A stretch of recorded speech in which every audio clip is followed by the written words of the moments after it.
Welcome, everybody, to a new Theater Skip It Halloween edition. Woo. Happy Halloween, everybody. We are dressed to the nines in our best gear, and I'm here with my favorite hosts. We've got Kent Dunn and Rebecca Frost. How's it going? Hi. Good. We got to break down the costumes. Okay, so I'm Ken from Street Fighter.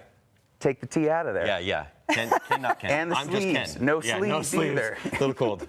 And Rebecca, you have a very fun costume. I have a very specific costume that if you get it, you get it, and you don't, you don't. I'm from Mystery Science Theater 3000. Yeah, well, I think anybody that loves movies loves Mystery Science Theater 3000. I hope so. If you're watching right now, you know. I would hope so, yeah. If we could ever do a Mystery Science Theater 3000 for just a terrible movie, like we did for War of the Worlds, that would be so much fun. Oh, baby. Yeah. Mm-hmm. I am, of course, Brian's Bees for News for Utah Plus, so make sure that you follow that because it's pretty cool. No, this is actually a lead-in to the first movie that we're going to be talking about today, which is Bugonia in this case. Wow. Emma Stone, Jesse Plemons, he plays this beekeeper slash conspiracy theorist. He's gone through every single radical group and has decided the aliens do exist, and he's going to kidnap one who happens to just be Emma Stone, who leads this large company. She gets kidnapped. It becomes kind of a dark comedy of is she or isn't she an extraterrestrial, and what are they going to do now that they have her? Yeah. What genre is this? Really? Is it a dark comedy? It's a Yorgos. It's a Yorgos Lanthimos, and I feel like he gets his own genre. Well, Yorgos does have a lot of dark comedy, but it's almost too dark. Like, it gets to American Psycho levels where it's like, okay, we're going there. Yeah. So I was telling a friend the other day, I'm like, there's a lot of blood in this comedy, like a lot of blood. Mm-hmm. Yet it's still funny in a way. Rebecca, what did you think about this? I really loved it. I am on the Yorgos train, so I really like anything he puts out. And I love Emma Stone because I know she's willing to be weird, and she really loves being weird. And she really embraces it in this. This is one of, I think, both hers and Yorgos's more grounded movies. Which is weird, given the... Which is weird, right? Yeah. Which is weird. Jesse Plemons, I think, always is a great performer no matter what, and I've really loved him in this. Yeah, dark, and what I love the most about this movie is you do spend the entire time going, is she an alien? I think that's the best part about the movie. And they sell it so well throughout the entire movie. You're questioning it the entire time. Because there's no reason you should believe Jesse Plemons or his cousin. His cousin is largely silent, but he's saying such crazy things that you're like, yeah, we've heard these kind of people before. Yeah. Like, take it easy. But does he have a point? His extensive research, though, like he was so meticulous in what he needed to do, what he needed to do to stop communication with the other extraterrestrials, which was to shave their head. We actually did a version of this at our screening, which is insane to host, and then ask people to go and shave their head for a movie, but we had 2 people do it. Yeah. We could show a clip of that. There are some extraterrestrials in this theater right now, and I happen to have caught one already. So let's give it up for our extraterrestrial, Isaac. Now, there's only one way in this movie to know if they're extraterrestrial, and that is to shave their head. So, after the screening, Isaac has volunteered to prove he is an extraterrestrial and he is shaving his head, but he has told me that there are 3 others. And after the movie, we're going to find out who is going to volunteer and out that they are extraterrestrials. Isaac, go for it! Woo! Yeah, awesome! Woo! Give it up for Isaac, everybody. Yeah, as long as he has some hair.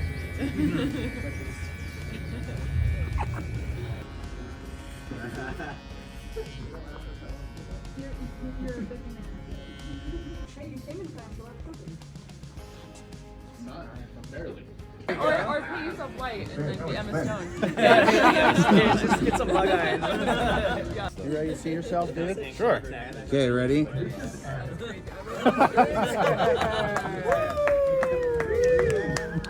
Looks great, buddy. All right. Hell yeah, dude. Bless their hearts.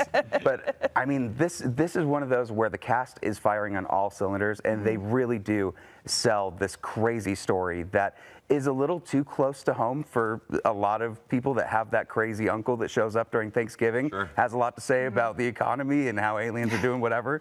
But at the same time, there's something very funny about just what do we do now that we have her, and how do we figure out what we plan to do to take over things. Like, he literally is trying to be a one-man army.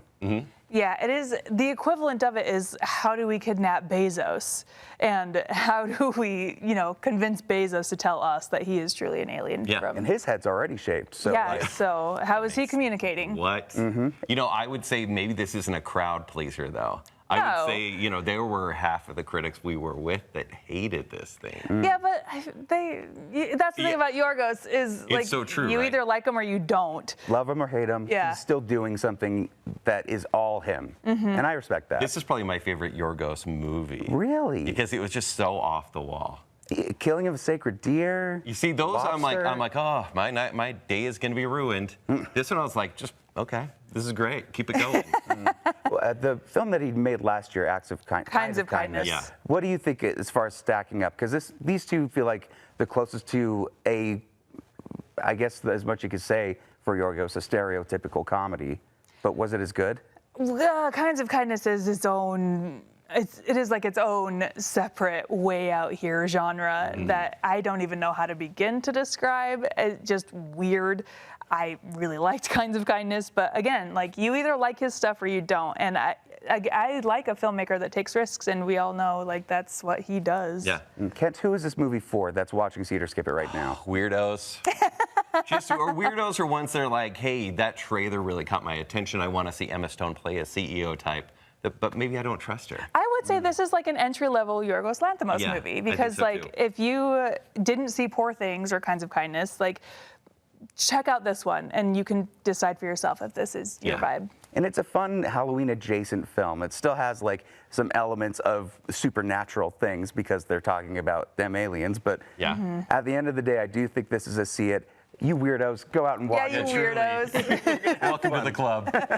With that being said, let's move into another weird movie that is in theaters right now. That is Frankenstein, Guillermo del Toro's new reimagining of the character. Rebecca and I had a chance to see it. We're going to talk more about it later in the week, but it was incredible, right? It was phenomenal. So when I first left the movie, I was like, yeah, like, Guillermo del Toro is capable of better, in my opinion. Still fantastic movie, still really liked it.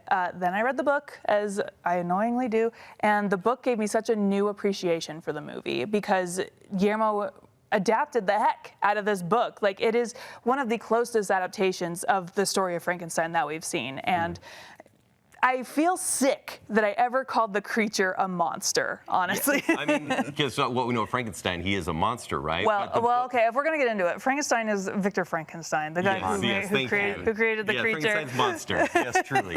But I mean, the book is, it's like a romantic epic almost, right? It's heartbreaking. Yeah, whereas the movies didn't really do that in the past. No, this is a story about a father and a son dynamic that is the most twisted and toxic thing that I've seen. And Oscar Isaac even has a line that I made sure to write down.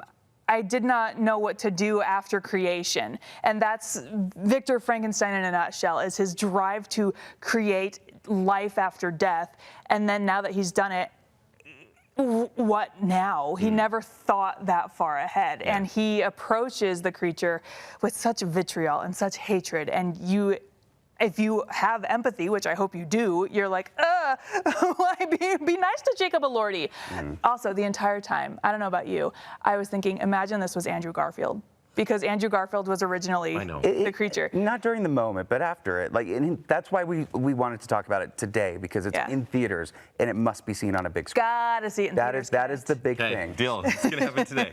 Yep, Guillermo del Toro, always making some magic, even if it's self-indulgent. I still love it. Yeah, like, I wish it was a little weirder, because I love when Guillermo del Toro is weird. But I got Oscar Isaac butt. Oh,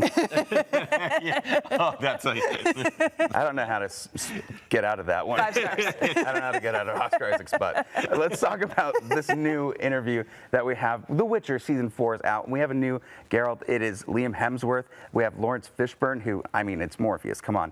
Plus, a couple of other interviews with the cast and crew. Let's take a look. Really excited to talk to all three of you about this. First question is actually for Lauren, though.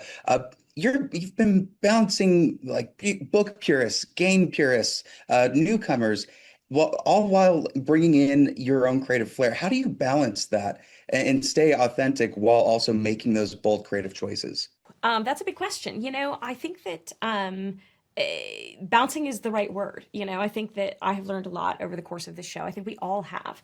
And I think that there are places where we know to sort of stick to our guns. We set out with a vision for the series that we wanted to tell about this family that found each other only to be torn apart, and fingers crossed make their way back to each other. But I also think that, you know, you start the process just being this sole person. And, you know, we now have, I mean, our cast is in the hundreds.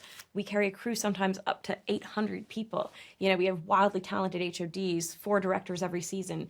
There's a lot of voices. And I think one of the best things that I've learned, that we all learned, is to listen a lot and to take in a bunch of opinions, you know. And I think that it's, I'm a writer. I'm not, for instance, a fight designer. So I have to listen to Chris Cowan, our spectacular fight designer, because he's bringing in his genius, and I would be stupid to ignore that. And I think that's across the board, how we make it as a show and sort of, you know, as a team. In this like chosen family, what do you think made the group work? Did you guys have any like off-screen group chats or things like that? Pub trips. A lot of drinking. Yeah, we did. We got our Hansa. We bonded over sleep deprivation. Sleep deprivation and finding weird corners in pubs where no one would recognize you to, and going, are you okay? You okay? Okay. Yeah. You okay? But we worked really, really hard on like building this Hansa, this family that we have in this show, and it takes everyone in the show to do that. Like Danny Woodburn, the national treasure that he is single-handedly can keep the morale in the air. Mungar, Eamon, everyone brings something that keeps us alive, and we all just kind of leaned on each other constantly.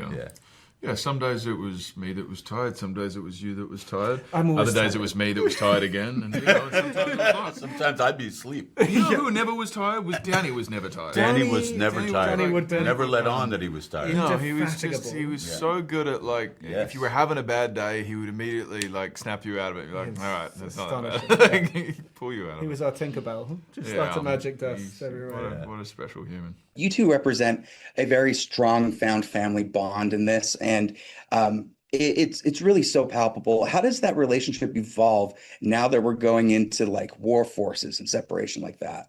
So much of it, her journey is about, she's trying to figure out what she is without Geralt and Yennefer.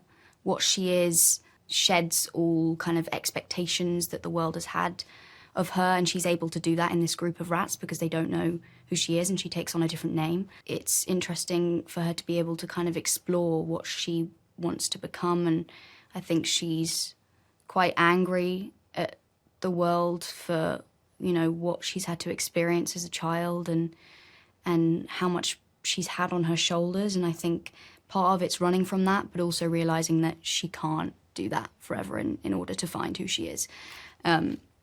But I think she just wants to be able to breathe for a moment. So a lot of it is kind of, there's definitely a part of her that feels like if Geralt and Yennefer are still out there, they're better off without her as well, which I think is also a interesting thing for her to kind of, she's always feeling like she's a problem. And I think that's something she always carries with her, that's a constant battle. So, yeah. Same. The other question I had is kind of based on your character. So let's start with you, Lawrence. If you guys say you were at a pub, but as your character in a fantastical world, who's the better wingman for each person? Oh. Great question. Great question. Yeah, Regis is a great wingman for both of these guys. But for Geralt, I think. But for Geralt, probably more so. Yeah. Yeah, I think so. I don't think Jaskier needs a wingman. Yeah, I don't think. Yeah, I don't know. I don't know. No, Jaskier is. Yeah, Jaskier's his own wingman. His own wingman. Yeah, exactly. He needs to at least have a few like things up his sleeve or a few lines to be able to There's throw out, always right? something up his sleeve. Trust me. Don't even know what that means. Trust me, I know. All right, so now that Ken has fixed his Hedda, let's talk about the movie. Well played. Rebecca, tell us about this. Hedda is the new film from Nia DaCosta, written and directed by Nia DaCosta. You know her from Candyman and The Marvels more recently. But this is an adaptation of a Henrik Ibsen play, I want to say, about a woman named Hedda who is the messiest woman to exist. And she and her husband move into this home and they throw a very lavish party, and she uses the opportunity to stir the pot in the messiest way possible. You say messy, I say evil. Yeah. I just got vindictive beyond belief. And she is, This yeah. thing plays out kind of like a Greek tragedy. Yes. Every character is playing their part like larger than life. And this dinner party, which shouldn't be very consequential, ends up being very consequential for every person there. What period is it set in? Ooh, early 1900s. Okay. Yeah, it's almost like, feels like Great Gatsby. Yeah, that's what I was noticing when I was looking at the trailer. So this is about a horrible person, it seems. Yeah. Yeah. And everyone she touches just turns to dust. There is a sapphic love story underneath the surface. There is stories of jealousy. Watching it as a woman, the character of Eileen, watching her try to be a successful author in this sphere of successful male authors, really tough to watch, and how her life just becomes sabotaged at the hands of Hedda. And Eileen is by far the reason to watch the movie. Oh, for I sure. think Tessa Thompson was kind of like chewing the scenery a little too much. Granted, the movie wouldn't happen without her, but Eileen stole the show for me. Yeah, and the thing about this movie, it's beautiful. Nia DaCosta directs the hell out of this movie. It's every scene feels like a dance. The costuming is so elaborate and exquisite, and the set design, the production. It is a beautiful movie. It's a shame it's on Prime. That is on Prime Video, but at least enough people will be able to watch it over the weekend. Yeah, like I wish this was a film I could see on the big screen, because it's gorgeous. It's such a beautiful film to watch, but I see it, definitely see it. Now, is this a film that you're going to be seeing in awards contentions, or is it like a very good suspense thriller for right now? I think awards. Yeah. I wonder if Amazon will push it that way. I feel like hope they so. should. When it comes out during this time, it's always up in the air. At least best supporting actress, maybe production design, maybe score. Costume, score, I think direction too. Yeah. Okay, well, award season is upon us, and so you have to just double check every time. But this is a see it for both of you. Oh, yeah. All right, well, with that being said, let's move on to another interview that we have. Oh, my goodness. Apple TV, minus the plus, is now doing Down Cemetery Road. This is from the Slow Horses creator, basically a Sherlock detective story. Emma Thompson plays the main character, who is just kind of done with everything already. She's got a real Jessica Jones vibe to her, but when something happens that brings Ruth Wilson's character on her doorstep, chaos ensues. We had a chance to talk to them. Let's take a quick look. What was the most interesting thing about the compromises that your character had to make? Or what were some things that you didn't realize that would end up being compromises as you were working on it? I think one of the things actually I would say about Zoe is that she's very uncompromising. And I suppose the compromises she's forced to make are because she's kind of got Sarah with her. So Sarah sometimes forces her to make compromises that are in fact a great deal more reckless and dangerous than things that she might do. I mean, they're very surprising people, and they surprise one another, I think, a lot.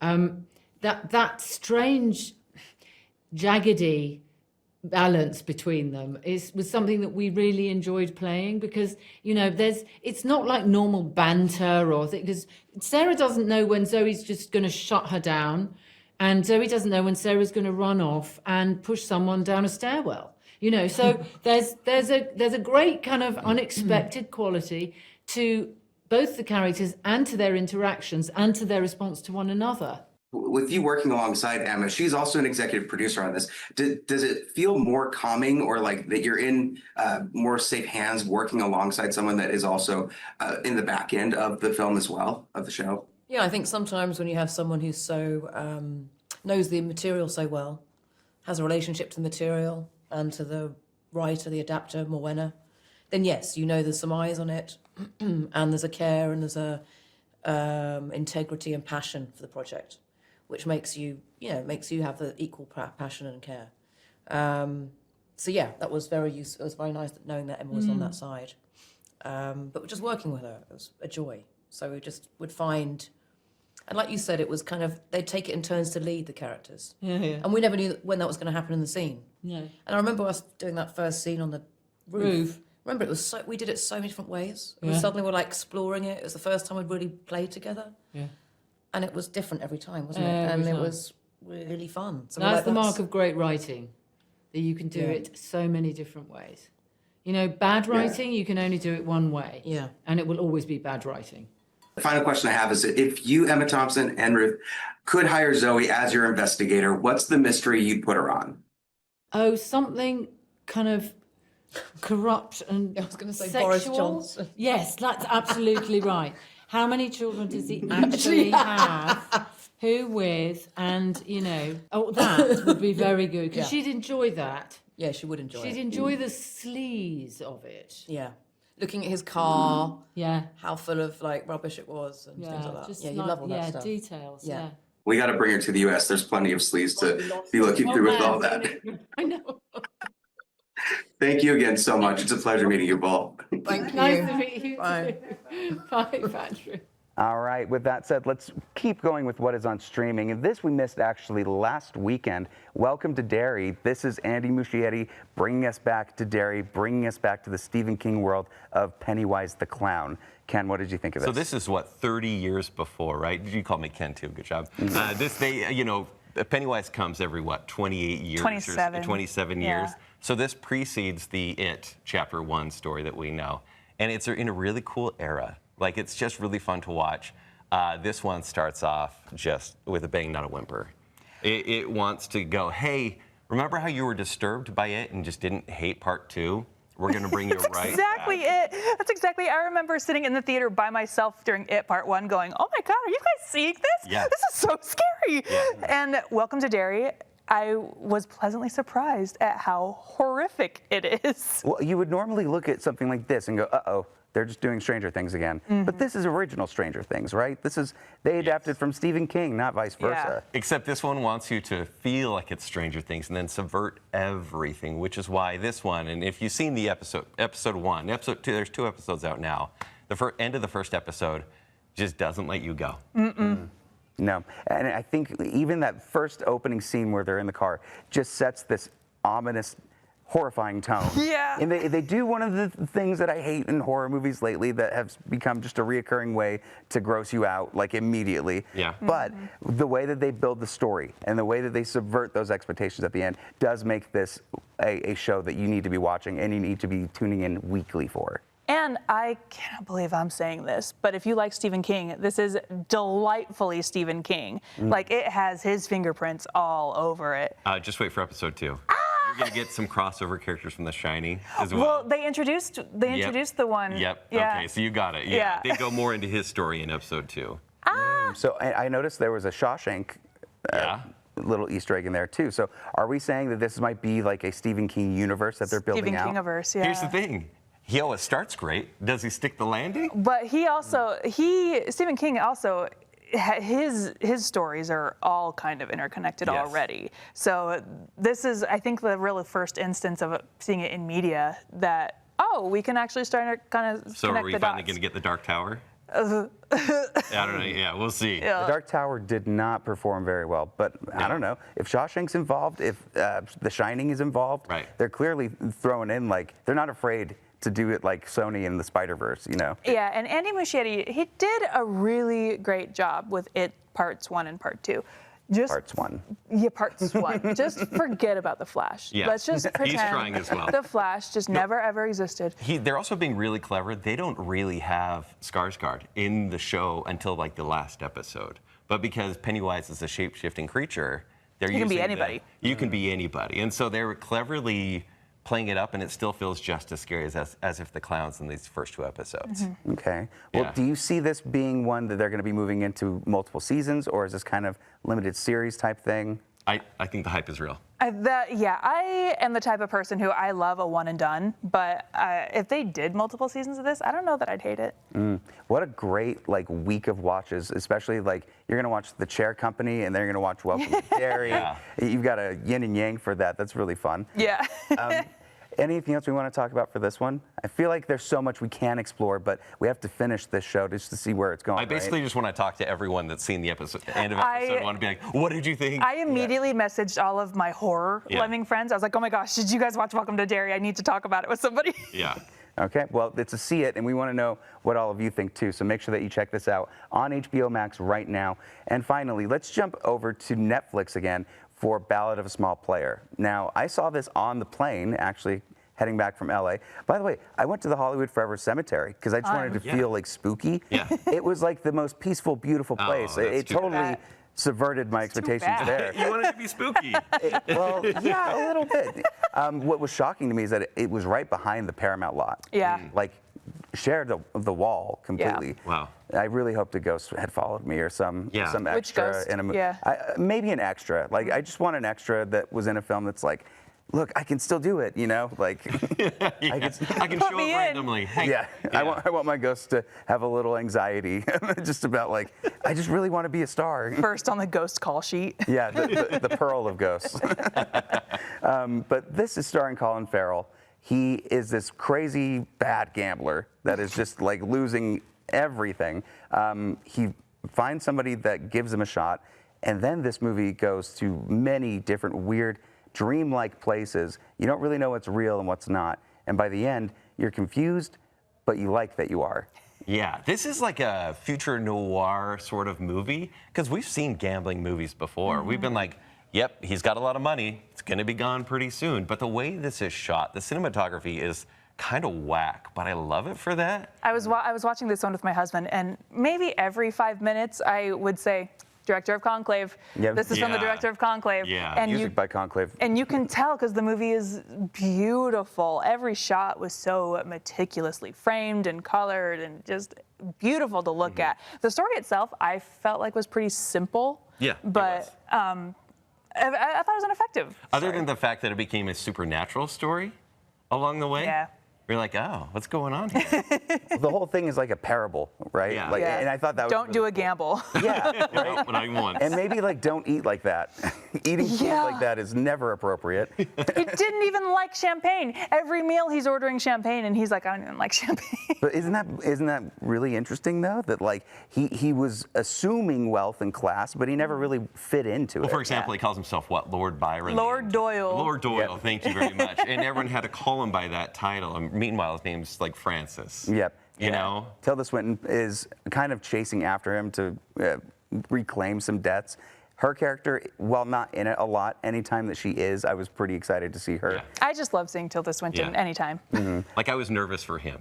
Yeah. I think I was just nervous for him the entire time, and the score helps a lot. Yep. Well, and just Colin Farrell being the sweatiest, most brilliant actor. Like seeing how well he can just convey just internal turmoil, just with like shaking a little bit. Like he really crushes it. I thought the music was amazing. We were talking about that we definitely vinyl for it. Yeah, absolutely. And just the setting of Macau. Like I had no idea that this random place is the capital of gambling. Yeah. And how similar it all looks to Vegas. I'm from St. George, so like going just an hour and a half down there, I am used to seeing like the fountains and stuff. And when it opened on that, and I was like, that doesn't look right. Why does this look like AI Vegas? I was like, this looks way too pretty to be Vegas. And I learned it's like Vegas dialed up to 100. Yeah, it's so interesting.